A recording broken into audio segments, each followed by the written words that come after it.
Hello, my dear students. Most welcome to all of you to my channel RSC. Today, in this video, I'm going to start first chapter of your maths, and the name of your chapter is sets. तो हमने जो पढ़ना है वो पढ़ना है sets के बारे में, ठीक है।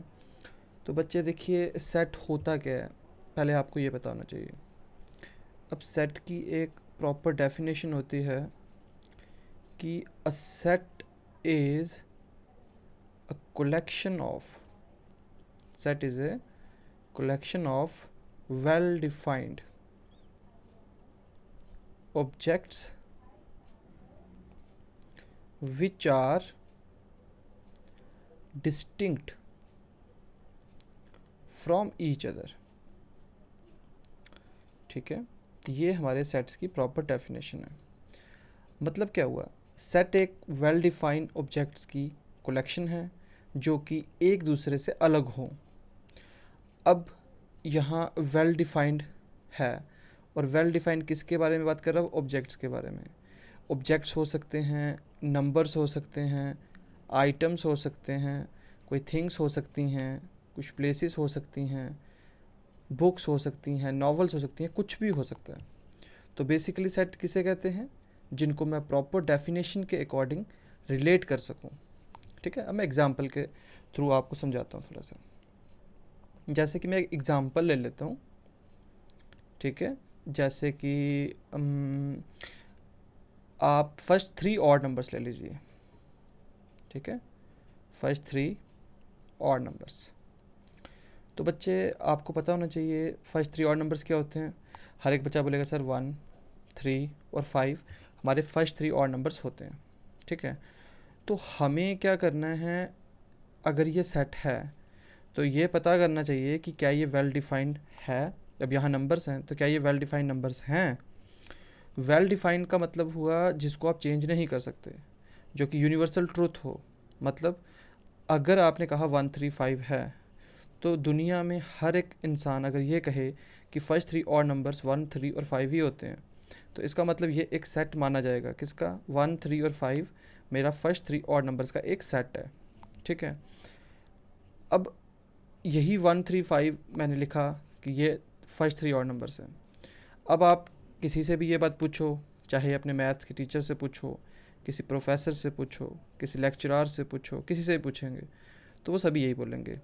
तो इसका मतलब क्या हुआ, हर एक का आंसर सही है, हर एक इंसान ने सेम आंसर दिया, तो इसका मतलब ये चेंज नहीं हो रहा है, यूनिवर्सल ट्रूथ है। तो ऐसी चीज़ों को हम लोग कहते हैं सेट्स। एक और एग्जांपल्स के तहत आपको समझा देता हूँ। और हाँ, एक चीज़ और, अगर ये एक सेट है तो सेट को लिखते कैसे हैं? मान लेते हैं मैंने एक कैपिटल लेटर लिखा ए, क्योंकि सेट हमेशा कैपिटल लेटर से डिनोट होता है। और उसके बाद हमारी ब्रेसिस लगती हैं जिसको हम करली ब्रैकेट्स कहते हैं, ठीक है। अब यहाँ पे हमारे जो ये 1, 3 और 5 है ये एलिमेंट्स थे, तो 1, 3, 5, ठीक है। और इस तरीके से मैं इस ब्रेसिस को बंद कर दूंगा, तो ये मेरा एक सेट हो गया, ठीक है। और एक एग्जांपल ले लेते हैं। जैसे कि मैं कर लेता हूँ फर्स्ट 4 प्राइम नंबर्स ले लेता हूँ, ठीक है। First 4 prime numbers. अब प्राइम नंबर्स आपको पता है क्या होता है? जिनके सिर्फ 2 ही फैक्टर होते हैं, सिर्फ 2 ही फैक्टर होते हैं। तो फर्स्ट 4 प्राइम नंबर्स क्या हुए? 2, 3, 5 और 7।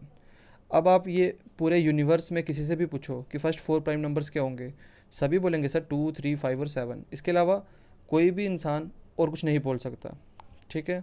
तो इसका मतलब क्या है, ये वेल डिफाइंड है, ये बिल्कुल करेक्ट है, बिल्कुल सही है, और इसको मैं चेंज नहीं कर सकता, एक यूनिवर्सल ट्रूथ है।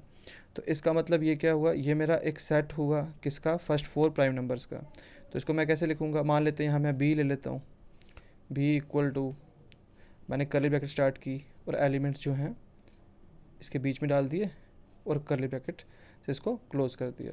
तो ये मेरे क्या हैं, ये मेरा एक सेट है किसका? फर्स्ट 4 प्राइम नंबर्स का। तो मैंने एक एग्जांपल ये दे दी, एक एग्जांपल ये दे दी। अब मैं नंबर्स के अलावा हट के कुछ और देता हूँ आपको। मान लेता हूँ मैं मूवीज़ पे आ जाता हूँ। आप लोग मूवीज़ देखते ही हैं, ठीक है। तो आपने मूवी देखी होगी हाउसफुल। वैसे ही आपको पता है एक हाउसफुल 2 आई थी। फिर वैसे ही मेरे पास पता है हमें हाउसफुल 3 मूवी भी थी, और वैसे ही अब लेटेस्ट अक्षय कुमार की एक मूवी आई थी ना, हाउसफुल 4, राइट। तो बच्चे ये क्या है, ये सेट है मेरा ऑल मूवीज़ का, जो कि हाउसफुल सीरीज़ की हैं, और ये वेल डिफाइन है, क्योंकि ये बात सबको पता है कि हाउसफुल मूवी जो है उसके 4 पार्ट्स बने हुए हैं। अब मैं यहाँ लिखूँ हाउसफुल 5 तो वो सेट नहीं माना जाएगा, बट हाँ हाउसफुल 4 तक ये जितने भी आपकी सीरीज़ है बिल्कुल ये हाउसफुल सीरीज़ के सेट हैं। तो हम लोग क्या बोलेंगे कि हाँ सर ये एक सेट है मूवीज़ का। तो what is this, this is the set of movies of Housefull series, ठीक है। तो आई होप आपको समझ में आ गया हो इसको, इसके बारे में भी। अब वैसे ही एक एग्जांपल और ले लेता हूँ, जैसे वॉवल्स ले लेता हूँ बच्चे में आपके, ठीक है। अब वॉवल्स इंग्लिश में क्या होते हैं, ए, ई, आई, ओ और यू, ठीक है। अब ये वॉवल्स हैं, आप मुझे बताइए कि क्या वॉवल्स इनके अलावा और कोई होते हैं? जी नहीं होते हैं। तो आप ये किसी से भी पूछेंगे तो सभी यही बोलेंगे कि जी हमारे जो इंग्लिश के अल्फ़ाबेट्स के जो वॉवल्स होते हैं वो यही 5 होते हैं। तो इसका मतलब ये यूनिवर्सल ट्रुथ है, इसे मैं बदल नहीं सकता, चेंज नहीं कर सकता। तो इसका मतलब ये क्या हुआ, ये भी हमारा एक सेट है। तो ये वेल डिफाइंड सेट है किसका, वॉवल्स का, हमारे इंग्लिश अल्फ़ाबेट्स का। समझ में आ रही है बच्चे या नहीं आ रही है? तो what is this, this is a set, this is a set. कैसा सेट है, हमारा वॉवल्स का। और वॉवल्स किसके होते हैं, इंग्लिश अल्फ़ाबेट्स के होते हैं, ठीक है बच्चे। तो आई थिंक आपको अच्छे से समझ में आ गया कि सेट क्या होता है। अब हम बात करेंगे कि सेट क्या नहीं होता है। ये तो हो गया सेट क्या होता है। अब हम बात कर लेते हैं किसके बारे में, कि सेट क्या नहीं होता है। समझ में आ रही है? तो अब हम बात कर लेते हैं इसके बारे में, ठीक है। जो कि नॉट वेल डिफाइंड होगा तो ऑटोमेटिकली वो क्या होगा, वो हमारा सेट नहीं होगा। अभी हमने जो पीछे पढ़ा वो पढ़ा वेल डिफाइंड। वेल डिफाइंड का मतलब, जैसे मैं चेंज नहीं कर पा रहा था, वेल डिफाइंड का मतलब ये था जिसको मैं प्रॉपर डेफिनेशन के अकॉर्डिंग रिलेट कर रहा था, ठीक है। और जो वेल डिफाइंड ऑब्जेक्ट्स होते हैं उसकी कलेक्शन होनी चाहिए और वो एक दूसरे से अलग हों, तो उस चीज़ को मैं क्या कहता था, सेट कहता था, और वो वेल डिफाइंड थे। अब मैं बात करूँगा नॉट वेल डिफाइंड। अब नॉट वेल डिफाइंड की एग्जांपल देता हूँ आपको, ठीक है। पहले एग्जांपल देता हूँ, बेस्ट 3 फुटबॉलर्स ऑफ वर्ल्ड। अब देखिए, ये हर एक इंसान के अलग अलग फेवरेट प्लेयर्स हो सकते हैं। जैसे कि मैं अपनी बात करता हूँ, मैं बोलता हूँ जी मुझे जिदेन बहुत पसंद है, रोनाल्डो बहुत अच्छा लगता है, या फिर मुझे काका बहुत अच्छा लगता है। तो मैंने क्या किया, best 3 footballers of the world के नाम लिख दिए। अब मान लेते हैं मैं अपने ही किसी स्टूडेंट से पूछता हूँ, बच्चे आप best 3 footballers of the world के नाम बता दीजिए। तो वो वर्ल्ड के जो बेस्ट 3 फुटबॉलर्स हैं उनके नाम बोलता है कि सर एक पहले बड़ा अच्छा है, मैंने कहा और, वो बोलता है सर मुझे रूनी बड़ा अच्छा लगता है, और मुझे कौन सा हैरी केन, एक और होता है ना हैरी केन। वैसे तो फुटबॉल काफ़ी पसंद है मुझे, तो मुझे प्लेयरों के नाम थोड़े बहुत पता है। तो अब इस कंडीशन में क्या हुआ, जो मैंने बोले ये बेस्ट 3 फुटबॉलरों के नाम बताए, अब जो मेरे एक स्टूडेंट ने बोले उसने ये 3 नाम दिए। तो यहाँ हुआ क्या, यहाँ पे ये हुआ कि हर एक इंसान के दिमाग में अलग अलग बेस्ट फुटबॉलर्स हो सकते हैं। तो ये एक वेल डिफाइंड तरीका नहीं है, और ये वेल डिफाइंड सिचुएशन भी नहीं बन रही है। तो इसलिए क्या है, नॉट वेल डिफाइंड है। तो ऐसे जो हमारे प्लेयर्स हैं, तो ऑटोमेटिकली मैं और किसी से पूछूंगा, अपने किसी फ्रेंड से ही पूछता हूँ, तो हो सकता है वो कोई और नाम ले ले, ठीक है। तो इसका मतलब क्या हुआ कि ये यूनिवर्सल ट्रुथ नहीं है, और ये चेंज क्या है, हो रहा है। तो जो चीज़ चेंज नहीं होती वो होती है वेल डिफाइंड, लेकिन यहाँ तो चेंज हो रहे हैं, तो इसको हम कहेंगे नॉट वेल डिफाइंड। और एक एग्जांपल ले लेते हैं, ठीक है। मान लेते हैं हम बोलते हैं जी बेस्ट, चलो 5 लिख लेते हैं, best 5 players of Indian cricket. ये तो सबके लिए आसान है।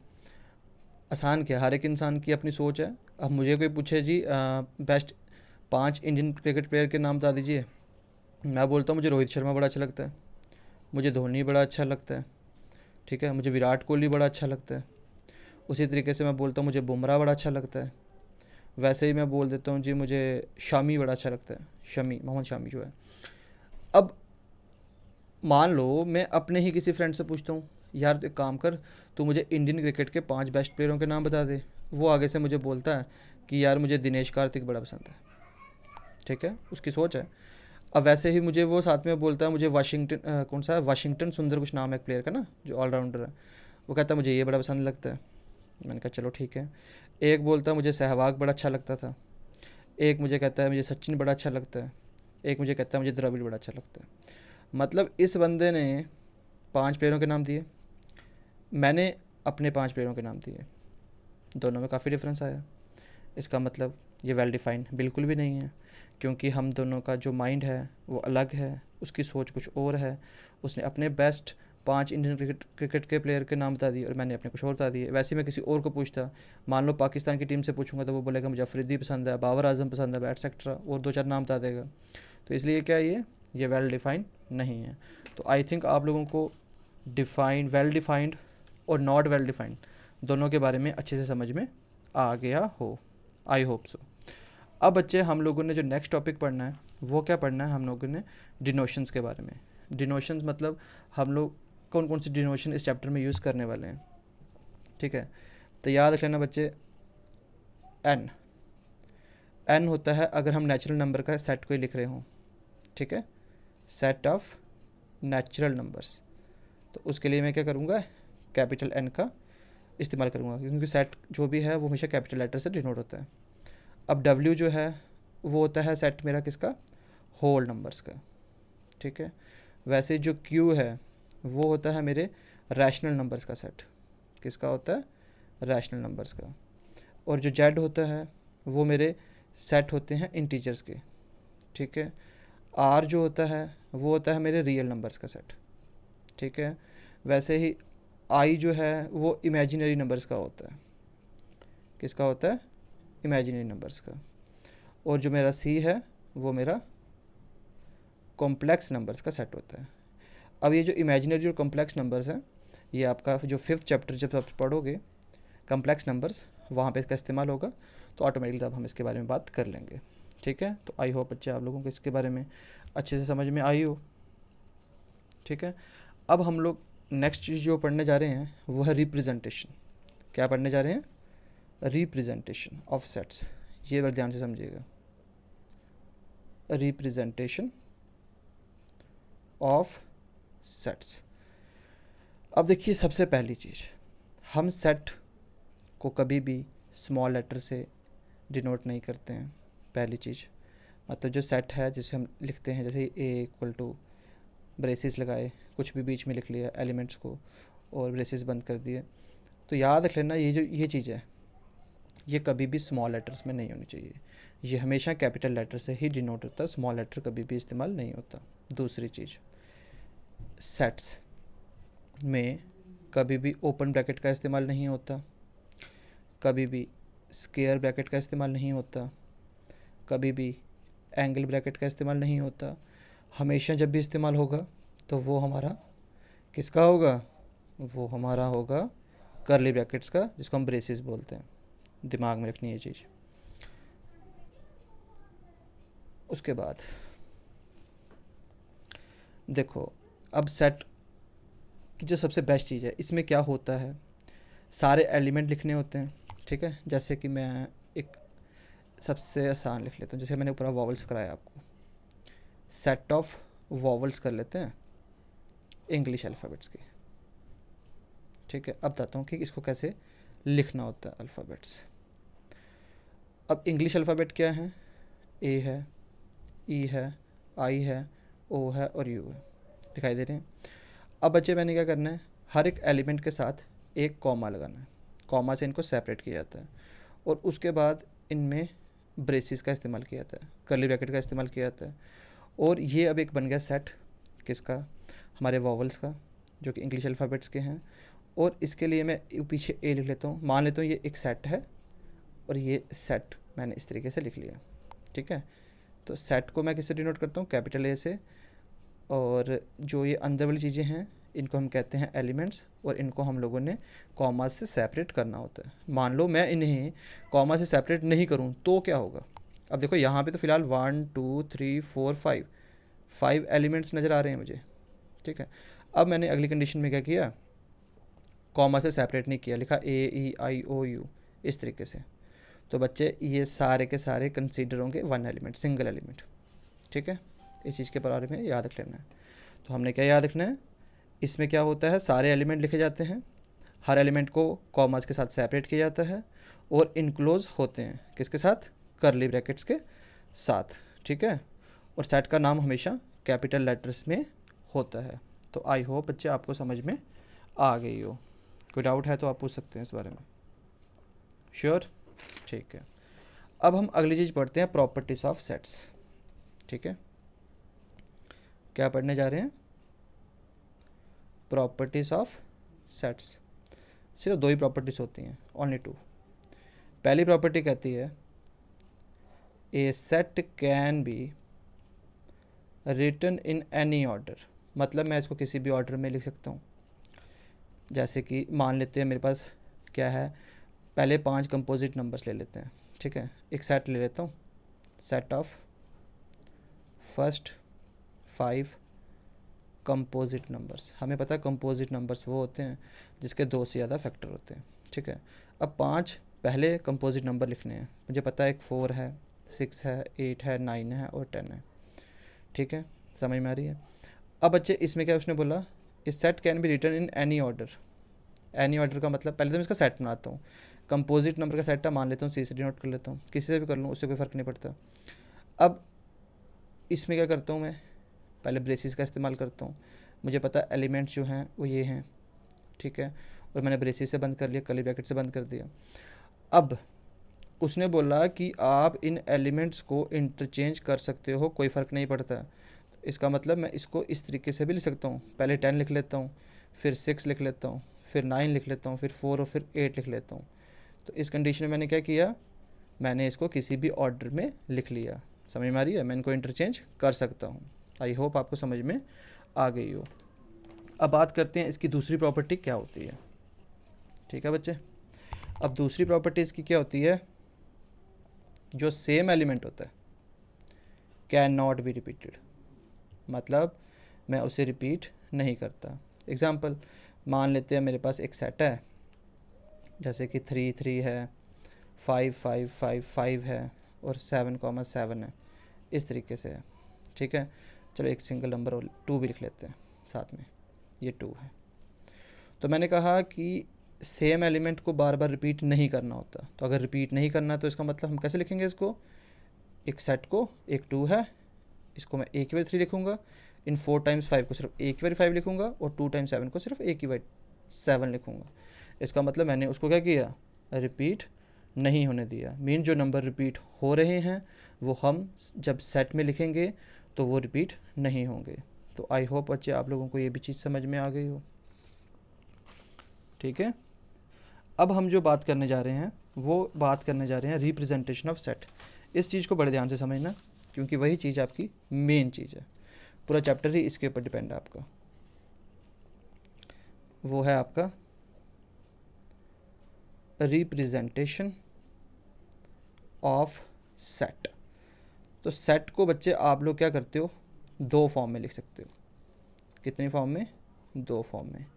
एक होती है आपकी रोस्टर फॉर्म, जिसको आप टेबलर फॉर्म भी बोलते हो, और एक होती है सेट बिल्डर फॉर्म। कौन सी होती है, सेट बिल्डर फॉर्म होती है। पहले मैं आपको रोस्टर फॉर्म जो है उसके बारे में थोड़ा सा समझा देता हूँ, ठीक है।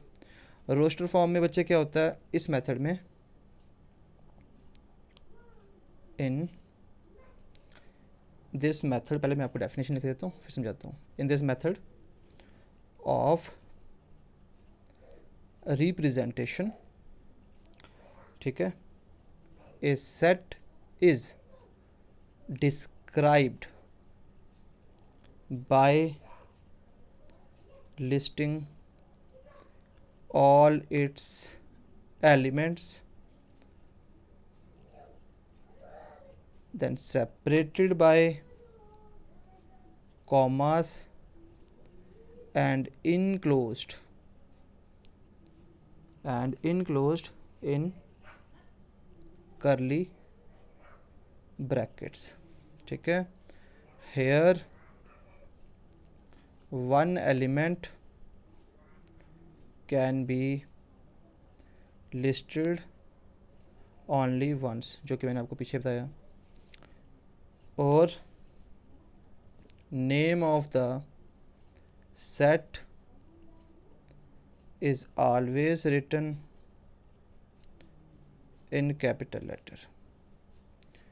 तो बच्चे ओवरऑल हमने क्या पढ़ा, इस मेथड के अंदर जब हम रिप्रेजेंट करेंगे तो सेट को डिस्क्राइब किया जाएगा by listing all its elements से वॉवल की एग्जांपल ले लेता हूँ मैं, ठीक है। मैंने एलिमेंट्स लिखे ए, ई, आई, ओ और यू, ठीक है। अब उसने क्या बोला, listing all its elements separated by commas, इनको कॉमास के साथ सेपरेट कर दो, ठीक है। एंड इनक्लोज इन करली ब्रैकेट्स, और करली ब्रैकेट्स के अंदर इनको रख दो, ठीक। Here one element can be listed only one, तो यहाँ तो वैसे भी एक ही बार जो है वो रिपीट हो रहा है। अगर यहाँ 2 ए होते तो हम एक ही ए लिखते, अगर 2 ई होते तो हम एक ही ई लिखते, या 6 बारी आई होता तो मैं एक ही बार आई लिखता। इसका यह मतलब हुआ name of the set is always written in capital letter. मतलब अब ये एक सेट है हमारा वॉवल्स का, इंग्लिश अल्फ़ाबेट्स का, तो मैंने सेट का नाम दिया ए और मुझे हमेशा इसको कैपिटल लेटर में लिखना है। तो आई होप आपको समझ में ज़रूर आया हो, ठीक है। अब मैं इसकी एक और एग्जांपल दे देता हूँ कि ये मतलब किस तरीके से आपको करना होता है, ठीक है। बच्चे जैसे कि मैं मान लेता हूँ कि एक और सेट है, ठीक है। सेट क्या है कि मुझे कहा गया है कि आप एक नंबर लिखो जो लेस देन 3 हो और ग्रेटर देन -1 हो। मतलब मैं एग्जांपल ले लेता हूँ, ज़्यादातर कि ये सेट बिल्डर फॉर्म में दिए होते हैं और आपको इसको रोस्टर फॉर्म में कन्वर्ट करना होता है। जैसे ए एक्स सच दैट, हाँ इसमें एक चीज़ और याद रखनी है, ये जो कॉलन होते हैं, कॉलन का मतलब होता है सच दैट। क्या मतलब होता है? सच दैट, इस चीज़ का ध्यान रख लेना। तो यहाँ पे एग्जांपल देता हूँ, जैसे x such that x is an integer, x एक इंटीजर है, एंड जो एक्स है लेस देन 3 है एंड ग्रेटर देन -1 है। तो देखो यहाँ पे क्या लिखा हुआ है, x greater than -1 and x is less than 3।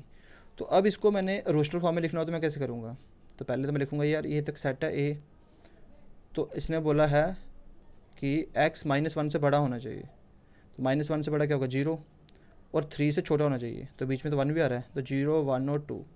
तो इस तरीके से मेरा एक सेट हो गया। तो ये मेरी किसकी एग्जांपल आ गई, ये रोस्टर फॉर्म की एग्जांपल आ गई। इस तरीके से हम लोगों को लिखना होता है वहाँ पे, ठीक है बच्चे। अब हम बात कर लेते हैं किसकी, सेट बिल्डर फॉर्म की। सेट बिल्डर फॉर्म क्या होती है, तो बड़ा आसान होता है, क्योंकि इसको क्या करना था, रोस्टर फॉर्म से सेट बिल्डर फॉर्म में लाना होता है और कुछ नहीं करना होता। तो इन दिस मेथड, ये जो मेथड होता है, we write down a property, rule भी कह सकते हैं, प्रॉपर्टी और rule, which gives us the elements of the set, ठीक है। दैट इज़ ए क्या है, x s that p of x, और यहाँ पे जो आपका पी ऑफ एक्स है ये है प्रॉपर्टी बाय विच, जिससे कि x बिलोंग्स टू a, ठीक है। बिलोंग्स में पहले सी बनाना होता है और इस तरीके से बीच से कट मारना होता है। अब बिलोंग्स और नॉट बिलोंग्स टू मैं इसके नेक्स्ट टॉपिक में पढ़ाता हूँ आपको। यहाँ पे है ये x belongs to a and ये होता है कॉलन, ठीक है। कॉलन किसके लिए स्टैंड होता है, स्टैंड्स फॉर सच दैट, जो कि मैंने पीछे पे बताया आपको, ठीक है। अब इस कंडीशन में क्या होगा, तो बेटा ये सेट बिल्डर फॉर्म में, तो सेट बिल्डर फॉर्म में क्या होता है, रोस्टर फॉर्म से कन्वर्ट करना होता है सेट बिल्डर फॉर्म में। तो आसान है, जैसे कि मैं मान लेता हूँ मुझे एक रोस्टर फॉर्म में इस तरीके से एक सेट दिया हुआ है, ठीक है। अब मुझे इसको सेट बिल्डर फॉर्म में किस तरीके से रिप्रेजेंट करके दिखाना है, तो मुझे कुछ नहीं करना, मैंने क्या करना है, यहाँ मान लेना कि x, अब यहाँ पे ये सब क्या हैं, वॉवल्स हैं, तो मैं लिखूँगा x सच दैट x जो है वो मेरा वॉवल है किसमें, इन इंग्लिश अल्फ़ाबेट्स, ठीक है। तो इसमें भी कोई मुश्किलात तो है नहीं है। आपने सब एलिमेंट्स नहीं लिखने होते, आपने इन एलिमेंट्स को नहीं लिखना होता, आपने वो प्रॉपर्टी लिखनी होती है जिस प्रॉपर्टी के अकॉर्डिंग सेट की फॉर्मेशन हुई होती है। ठीक है बच्चे, समझ में आ रही है? तो आई होप आपको समझ में आ गया हो। तो अब इसका एक बस लास्ट छोटा सा टॉपिक है कि भाई बिलोंग्स टू क्या होता है और नॉट बिलोंग्स टू क्या होता है। तो ये बहुत ही आसान सा है, अब हम इसके बारे में पढ़ लेते हैं। ठीक है, तो देखो बच्चे, एक हो गया मेरा बिलोंग्स टू, जिसका सिंबल कैसे होता है, ऐसे सी बनाना होता है, फिर यहाँ से एक लाइन मारनी होती है। ठीक है, और दूसरा क्या आ जाएगा आपका, नॉट बिलोंग्स टू। ठीक है, तो नॉट बिलोंग्स टू में क्या करना है, बिलोंग्स टू को इस तरीके से काट देना है, ये हो गया नॉट बिलोंग्स टू। अब मैं आपको बताता हूँ ये किस तरीके से नोटिस किया था। मान लेते मेरा एक सेट है, लिखा ए इक्वल टू 1 2 3 4 और 5। अब मुझे बताना है कि कौन सा नंबर ए को बिलोंग कर रहा है। अब आपके सामने है कि ये एक सेट है। अब जो ब्रेसिस के अंदर जो हमारे एलिमेंट्स हैं वो कॉमास के साथ सेपरेट हैं। अब हमें बताना है कि कौन सा नंबर इनमें से 1 2 3 4 5 या 6 7 8 कोई भी और नंबर दिए हों, कौन कौन से बिलोंग कर रहे हैं। तो देखो यहाँ पे जो 1 है वो तो ए को बिलोंग कर रहा है, मतलब वही नंबर बिलोंग करेंगे सेट को जो कि करली ब्रैकेट के अंदर होंगे, इसके अलावा कोई नहीं। तो 1 जो है वो तो बिलोंग कर रहा है ए को, उसी तरीके से 2 भी बिलोंग कर रहा है ए को, 3 भी कर रहा है, 4 भी कर रहा है, 5 भी कर रहा है, राइट। तो आप लोगों को अगर मैं बोलूँ बेटा 6 बिलोंग कर रहा है, तो आप बोलोगे सर 6 तो बिलोंग नहीं कर रहा है ए को। मैं बोलूँगा 10 कर रहा है, आप बोलोगे सर नहीं, जो 10 है वो भी बिलोंग नहीं कर रहा है ए को। तो ये चीज़ें होती हैं बिलोंग्स टू और नॉट बिलोंग्स टू। मतलब एक सेट जो दिया होगा, हमने बस देखना है कि ये जो हमारे करली ब्रैकेट्स हैं, करली ब्रैकेट्स के अंदर जो एलिमेंट्स हैं वो एलिमेंट्स ही इस सेट में बिलोंग करेंगे, ए से बिलोंग करेंगे, अदरवाइज़ और कोई भी नंबर बिलोंग नहीं करेगा, कोई भी अदर एलिमेंट बिलोंग नहीं करेगा। ठीक है बच्चे, तो बच्चे ये था हमारा कुछ बेसिक्स कॉन्सेप्ट इस चैप्टर के बारे में। तो आई होप आप लोगों को अच्छे से समझ में आई हो। तो अगर आपको नहीं समझ में आई है तो आप प्लीज़ फीडबैक जरूर वापस दे दें, ताकि जहाँ पे आपको समझ नहीं आई है मैं उस चीज़ को थोड़ा बहुत वापस रिकैप करके आपको अच्छे से समझा दूँ। ठीक है, तो okay, in the next video मैं आपको फर्स्ट एक्सरसाइज जो है वो पूरी की पूरी एक ही वीडियो में बना के भेज दूँगा। तब तक best of luck, take care.